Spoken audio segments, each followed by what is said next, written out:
ആലപ്പുഴ കരുവാറ്റയിൽ 67കാരൻ്റെ മരണത്തിൻ്റെ വിവരങ്ങൾ കേട്ട് നടുങ്ങിയിരിക്കുകയാണ് കേരളം. ഒരു 13കാരിയാണ് സ്വന്തം മുത്തച്ഛനെ കൊലപ്പെടുത്താൻ കൊട്ടേഷൻ നൽകിയതെന്ന് തിരിച്ചറിഞ്ഞതോടെ കേരള സമൂഹത്തിൻ്റെ ഞെട്ടൽ നാട് എങ്ങോട്ടാണ് പോകുന്നത് എന്നാണ്. കേവലം ഐഫോൺ വാങ്ങുന്നതിന് പണത്തിനായാണ് 13 വയസ്സുള്ള പെൺകുട്ടി മുത്തച്ഛനെ കൊലപ്പെടുത്താൻ കൊട്ടേഷൻ നൽകിയതെന്നാണ് ഇപ്പോൾ പുറത്തുവരുന്ന വിവരം. കൊല നടത്താൻ വീട്ടിനകത്തേക്ക് കയറേണ്ട മാർഗവും രീതിയുമടക്കം പറഞ്ഞുകൊടുത്ത 13കാരി വീഡിയോ കോളിലൂടെ മുത്തച്ഛൻ മരിക്കുന്നത് തത്സമയം കണ്ടുനിന്നു എന്നുകൂടി മനസ്സിലാക്കുമ്പോഴാണ് ആ കുട്ടിയുടെ മാനസികാവസ്ഥ എത്രത്തോളമെന്ന് നമ്മളെ ഭയപ്പെടുത്തുന്നത്. കൊല്ലം പരവൂർ സ്വദേശിയും നിലവിൽ ആലപ്പുഴ കരുവാറ്റയിൽ വാടകയ്ക്ക് താമസിക്കുന്നതുമായ ശിവൻകുട്ടി ചെട്ടിയാർ എന്ന 67കാരനാണ് കൊല്ലപ്പെട്ടത്. കൃത്യം നടത്തിയത് കൊല്ലം സ്വദേശികളായ പ്രായപൂർത്തിയാകാത്ത 3 പേരും. പെൺകുട്ടിയെയും 3 ആൺകുട്ടികളെയും പോലീസ് അറസ്റ്റ് ചെയ്തിട്ടുമുണ്ട്. ശനിയാഴ്ച രാത്രിയിലായിരിക്കണം ശിവൻകുട്ടി ചെട്ടിയാർ കൊല്ലപ്പെട്ടതെന്നാണ് കരുതുന്നത്. കാരണം അന്ന് വൈകുന്നേരം വരെ ശിവൻകുട്ടി ചെട്ടിയാരെ വീടിന് പുറത്തു കണ്ട അയൽവാസികളുണ്ട്. ശിവൻകുട്ടി ചെട്ടിയാരും ഭാര്യയും മകളും ചെറുമകളുമാണ് ഈ വാടക വീട്ടിൽ താമസം. സംഭവസമയം മകളെ പ്രസവത്തിനായി ആലപ്പുഴ വണ്ടാനം മെഡിക്കൽ കോളേജ് ആശുപത്രിയിൽ പ്രവേശിപ്പിച്ചിരുന്നു. ശിവൻകുട്ടി ചെട്ടിയാരുടെ ഭാര്യ മകൾക്ക് കൂട്ടിരിക്കാനും ആശുപത്രിയിലേക്ക് പോയി. ശിവൻകുട്ടിയും ചെറുമകളും മാത്രമായിരുന്നു വീട്ടിലുണ്ടായിരുന്നത്. ശനിയാഴ്ച വൈകുന്നേരം ട്യൂഷൻ കഴിഞ്ഞു വന്ന ചെറുമകൾ വീട് പൂട്ടിയിട്ടിരിക്കുന്നതായി അമ്മമ്മയെ വിളിച്ച് വിവരം പറഞ്ഞു. എങ്കിൽ കൂട്ടുകാരിയുടെ വീട്ടിലേക്ക് പോകാൻ അമ്മ തന്നെയാണ് 13കാരിയോട് നിർദ്ദേശിച്ചത്. പിറ്റേന്ന് രാവിലെ വന്നപ്പോഴും വീട് പൂട്ടിക്കിടക്കുകയായിരുന്നു. ഇതോടെ 2 ദിവസമായി വീട് പൂട്ടിയിട്ടിരിക്കുന്നു എന്ന വിവരം പേരമകൾ തന്നെയാണ് അയൽവാസികളെ അറിയിച്ചത്.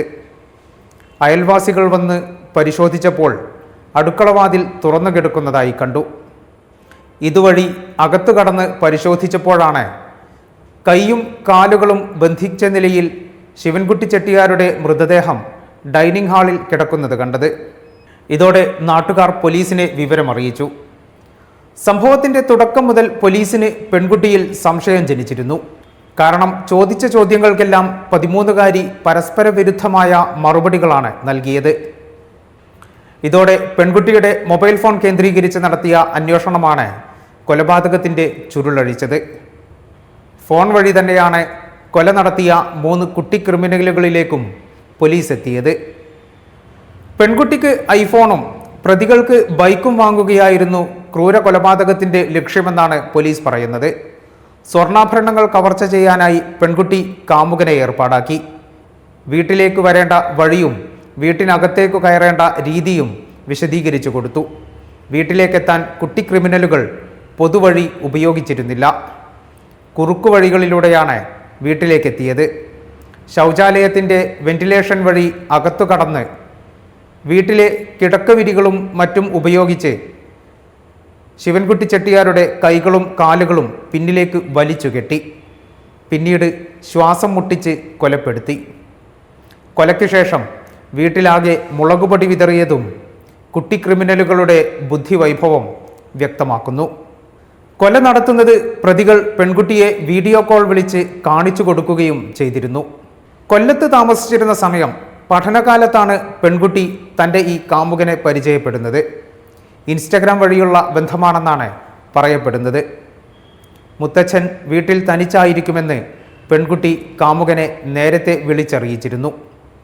തുടർന്ന് കാമുകനും കൂട്ടുകാരും ട്രെയിൻ മാർഗം ഹരിപ്പാടെത്തി. ഹരിപ്പാട്ട് നിന്ന് കരുവാറ്റയിലേക്കുള്ള വഴി പെൺകുട്ടിയാണ് ഫോണിലൂടെ പറഞ്ഞുകൊടുത്തത്. വീട്ടിൽ കയറാൻ ശുചിമുറിയുടെ ഷീറ്റ് പൊട്ടിക്കാൻ പറഞ്ഞുകൊടുത്തതും പെൺകുട്ടി തന്നെയാണ്.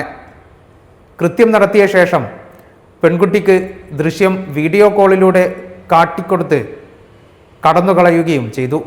ശിവൻകുട്ടി ചെട്ടിയാരുടെ മകളുടെ ആദ്യ വിവാഹത്തിലെ ബന്ധത്തിലുള്ള മകളാണ് ഇത്.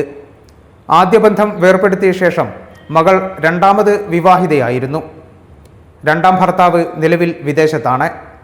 ശിവൻകുട്ടി ചെട്ടിയാരുടെ ഈ മകൾക്കായി കരുവാറ്റയിൽ പുതിയ വീട് നിർമ്മാണം നടക്കുന്നത് കൊണ്ടാണ് കുടുംബം കൊല്ലത്ത് നിന്ന് കരുവാറ്റയിലേക്ക് താമസം മാറിയത്.